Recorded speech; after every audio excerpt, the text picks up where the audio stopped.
Visste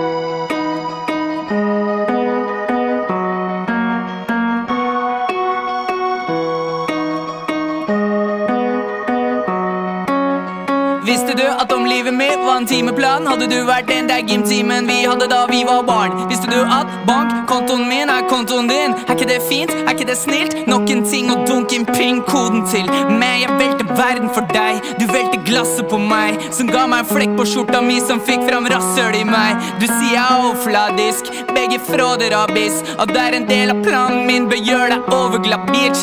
Ikke be meg få noe struktur i en bransje full av kukker. Jeg er på et sted mellom pupper og foreldra mines kultur. Jeg og meg de gjør det som ingen har gjort før. Kors på hals, kniv i hjertet helt til mor og far er død. Du hadde en plan for meg, du hadde en planlegger. Jeg sparket planleggeren, vi har ikke en plan lenger. Du hadde en plan for meg, du hadde en planlegger. Jeg sparket planleggeren, vi har ikke en plan lenger. For du ber om litt for mye, ber om litt for mye. Du ber om litt for mye ting.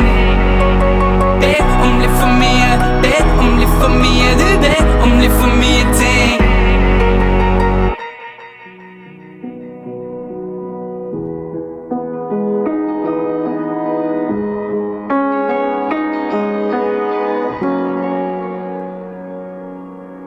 Husker du jeg pleide å være nerd i hjørnet av skolegården, sippe kuli ut av bøyde sugerør.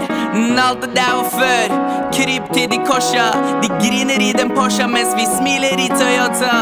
En ekte kjempe er generøs, død for venner dine eller